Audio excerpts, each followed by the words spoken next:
to be daring, baby, dance the night away. I let my head down if I.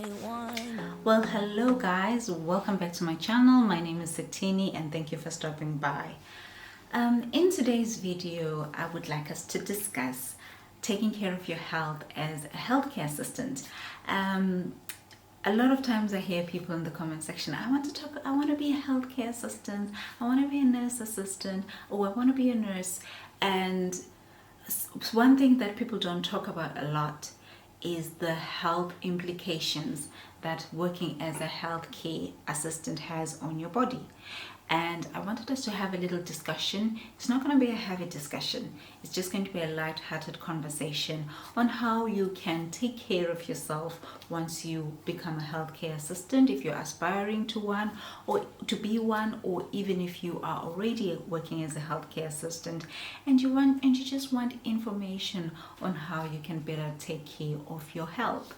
So let's start off by saying that healthcare assistants normally work long shifts. It's usually 10 or 12-hour shifts in most cases. This is in Ireland and the UK.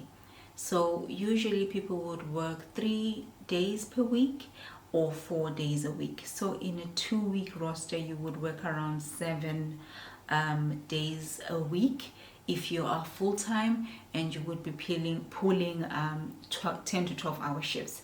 I do know of some instances where people are actually working longer, even 14-hour shifts, even 16-hour shifts. I don't know if it's legal to work 16-hour shifts, but I do know that there's some people who work much longer shifts. But that's just the time where you actually clock in at work. So we're not talking about the time on what time you wake up. When you put into perspective the time you wake up, get ready, go to school, now depending on your transport, if you have your own car or if you're taking a bus, that can implicate the number of hours that you are actually physically awake and preparing and going and coming back from your job. So easily that can end up being a 16-hour day overall, where you are just awake and preparing to go to work and going to work. So first of all, it's a job with a lot of long hours, so you would be prepared to be on your feet for a very long time. So let's get right into this video on how you can protect your health as you work as a healthcare assistant. So what I would say is that first of all, let's talk about your footwear. So when you work as a healthcare assistant, this is not the time to compromise and go cheap on your footwear. So the type of shoes you have can have an effect on your feet, because you're on your feet for long periods of time. So what I would suggest is that get really good quality shoes. So most people would wear sneakers, but the sneakers is at the same time, because you are working, you could be working with hazardous things, like you could be working with fluids and blood and stuff like that. You need waterproof shoes, fluid proof shoes at the same time, and at the same time you need shoes with a really good sole, a really good grip when you walk. Because if you fall at work, it might look like it's a small fall, but you could easily break something when you fall. So you need something that has a really good grip. There were some shoes that I bought when I worked as a healthcare assistant. I bought them from Amazon. If they're still there, I'll link them down below, or I'll suggest some alternatives that I think are really good. But it was a very good shoe. It was very comfortable, so I could wear it on a 12-hour shifts and I still felt great, and they were waterproof and they had a very good grip, which is something that I would say don't go cheap on. Even if it's a little bit expensive, invest in your health and buy some really good quality shoes that you can wear when you're working in a hospital or a nursing home. Let's talk about your back. Now, people hurting their back is something that happens a lot when working in the healthcare industry as a nurse or as a nurse's assistant. That is because we lift or assist people to stand up or we assist people by manual. We do a lot of manual handling, so we do a lot of lifting of things, and because of that, it's very easy to permanently damage your spine. When I think about this, I think no matter how good your manual handling is, most of the time, a lot of nurses, even if they practice very good manual handling, at some point in time their back takes some kind of knock. It not may be as bad as someone who's not practicing manual handling at all, but your back does take some damage. So what I would suggest to do is that do not scheme on doing a manual handling course. Most nurses, most hospitals are required by HIQA to actually train you for manual handling. It's mandatory for you to work, for if you're working as a healthcare assistant, for you to have manual handling training. So I would say during your manual handling training, be attentive. This is not the time to start daydreaming and thinking of what you're going to do after, because you can easily, if you're not attentive, you can easily miss things and miss vital things that you could put in place when you are working. So the general idea is that you practice good manual handling and you're using your legs to lift and not actually your back, so your back is always straight all the time. There's a lot of good manual handling videos that I've seen on YouTube that don't belong to my channel, but I will link them below as well so that you can check them out. Again, do not scheme on manual handling. Practice manual handling very well. Something as well that I would say is that know your limitations. Know your limitations on who you can assist in the workplace, or when you're talking about patients and residents. Understand that, okay, I may need some help with this person. This is over what my limits can do, and ask for help. Don't try and do something by yourself and then end up hurting your back, because you only have one back.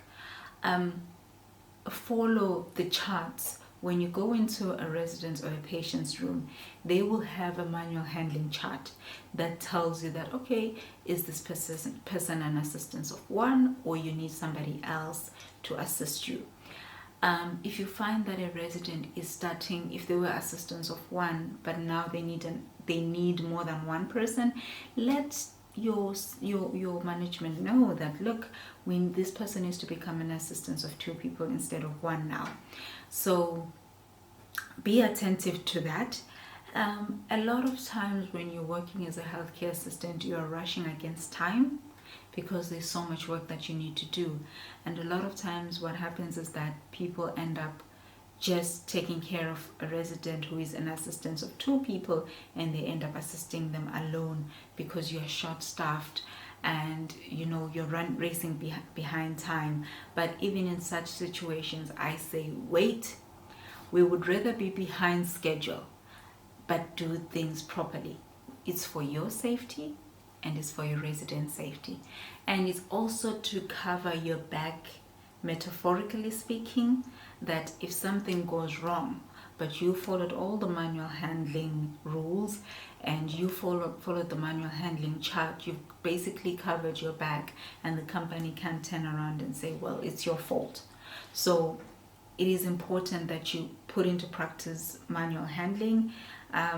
Like I said, most places will pay for your manual handling, but you can also do it privately, but most of them usually pay for your manual handling, and you can read up on it. You can watch YouTube videos as well, but I wouldn't rely solely on YouTube videos.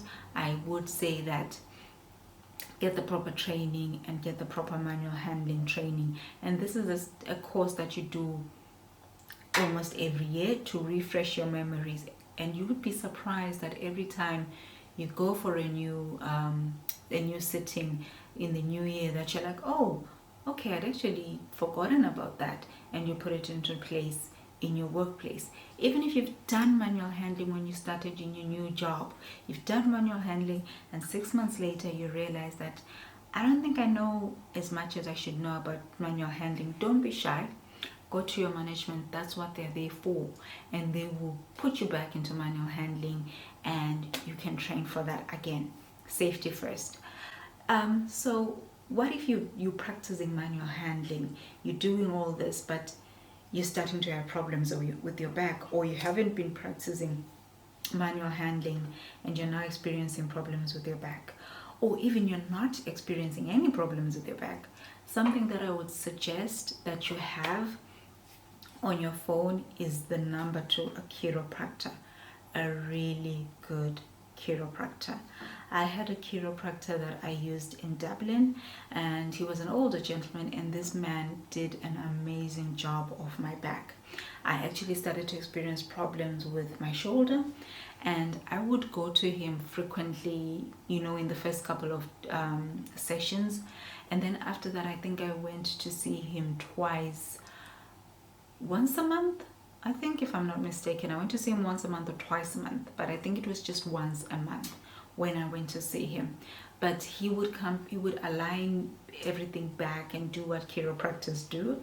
But that did my back a lot of good. So when other people were complaining at work that, oh, my back hurts, I would be like, I don't know what you're talking about. But I spent that little extra money going to the chiropractor every month, and someone else might be like, okay, this was a waste of money, but in fact, I know people who were off work for months because they hurt their back. So I would rather spend that little money every month. It wasn't that much. Little money every month, go to a chiropractor, identify problems before they become, a big issue, and, just take in general good care of your health. Remember that you cannot put a price tag on your health, because if you hurt your back, it can be a lifetime injury. In some very bad instances, you can actually become disabled. So this is not something that you want to joke around with, you want to play around with. It's something that you should take seriously. Let's talk about your wrist. So I actually have a glandular cyst. I think it's called glandular cyst on my wrist. You can't really see it now because it's gone down because of the chiropractor, but I used to have a cyst there, and it was more prominent when I was at work. But what I would suggest is that a lot of people develop wrist movements when they work as HCAs. So again, this is a problem that your chiropractor can take a look at and help you with that.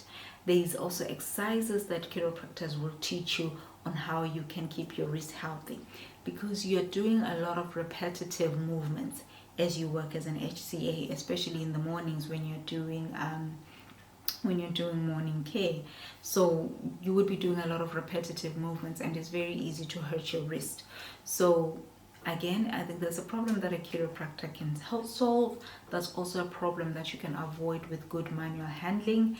Avoid being on the same side of the bed when you are taking care of a patient, so swap around. Those are things that can help with your wrist.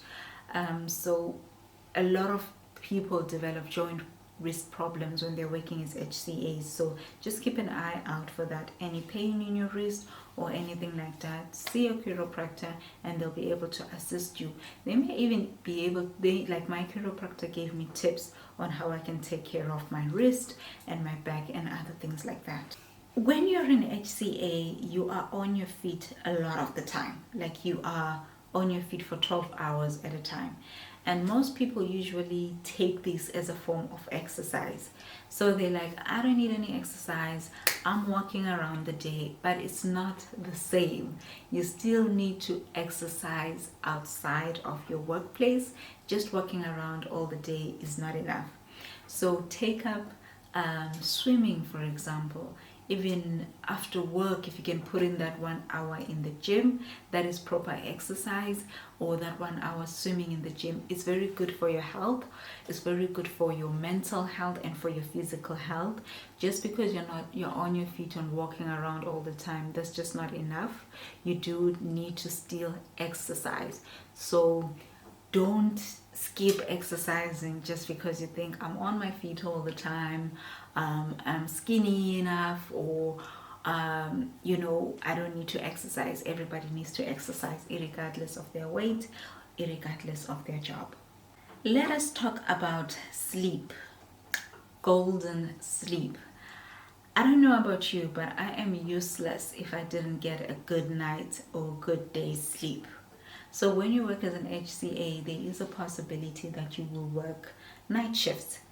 And a lot of people working night shifts end up looking like zombies because of lack of sleep. What I would suggest is that if you're working night shift, for example, invest in noise cancelling headphones, or I think it's called earmuffs. Invest in those. Invest in blackout blinds. If you live in shared accommodation or if you live with family, let them know that you're working night shifts at this time, and can they keep their voices really low during the day when you are sleeping. Put your phone on silent, not on vibration, on silent, because even though people know that you work night shifts, they know that you're tired, you're coming from work, they'll still call you at 12 o'clock and be like, hi, do you want to hang out? And you're thinking that I don't call you at midnight and be like, hey, do you want to hang out? So you need to switch off your phone. You know, you don't have to switch it off, just put it on silent so that you can get that good rest. What I would do when I was coming from night shift, I've just touched very briefly on this, is that when I come from night shift, I would eat, drink something, and go to bed. The only thing I hated is that because I would have drank something, this made me wake up to pee. So I would drink a lot of fluids during my night shift, and then when I got home, I would have something small to drink, and then I'm awake for another 2 hours. I go to the bathroom, and then after that I'm literally so exhausted, and then I'll get into bed and fall asleep. People are different when it comes to sleep on night shifts. People are different, but some people are able to sleep for 8 hours straight, 10 hours straight if you're lucky, but for most of us, I could barely. If I was able to put in 3 hours of sleep, I'm not joking, when I was on night shift, that would be a very good day. There were days when I came back on night shift, and just because my body clock was just not used to that, I would just be awake. I would be in bed and I would just be awake. And it's hard to, I would have my phone away from me, and I would just be there with my eyes shut but wide awake. And it's hard to for your mind, because during the day your mind wants to be up and wants to do things, and you know, prompt you to think about things. It's hard to settle your mind. I found that things like, once you've closed the blinds, everything is dark, white noises, rain noises really help me to fall asleep. Just some calming rain noises actually really worked for me. They were a lifesaver, and I could go for a couple of hours there just fast asleep. So finally, towards the end of my night shift, I was able to pull in 5 hours of sleep. But I eventually went to my management and I was like, I just cannot do night shifts. It's just affecting my mental health, my physical health. I just couldn't do them. They're just not for everyone. Other people love them. I'm just not one of them. I actually think I'll do a separate full video on night shift life and night shift life after health, because I feel like that's an important video that I should do, because I could say a lot about sleep, about night shift, and trying to sleep and trying to take care of your health during night shift. Let's talk about eating healthy when you work as a healthcare assistant. It is important that you eat healthy, because you're working such long hours. You're usually very tired when you get home, and you're not really thinking of, you know, cooking a good healthy meal. Sometimes you're just thinking of eating junk. So what I would suggest is meal prepping on your days off. So meal prep with all your vegetables, with all your protein, with all your carbs, and take that lunch with you to work. That way you avoid buying from the cafeteria, you avoid ending up not eating lunch or just having an unhealthy lunch of just bread or something like that. So pack yourself a very good lunch, pack yourself some fruit, pack yourself some snack, pack yourself a snack. Drink a lot of fluids, like a lot of fluids, especially when you're on night shift. Let water, not just coffee, let water be your best friend. You know, hydrate yourself. This is a job where you have to be well for you to be working. So eat well, take care of your health, drink a lot of water during your shift, and make sure that you can plan your meals ahead so that you're not scheming and ending up just eating junk. Guys, this is all I wanted us to discuss today without, saturating your mind. That's all I wanted us to discuss today. I may do a part 2 of this video. Let me know if you would like that. Please leave me comments below on your questions on how to keep healthy when working as a healthcare assistant. So thank you so much. Good luck on your healthcare assistant journey, and I will see you in the next video. Bye bye.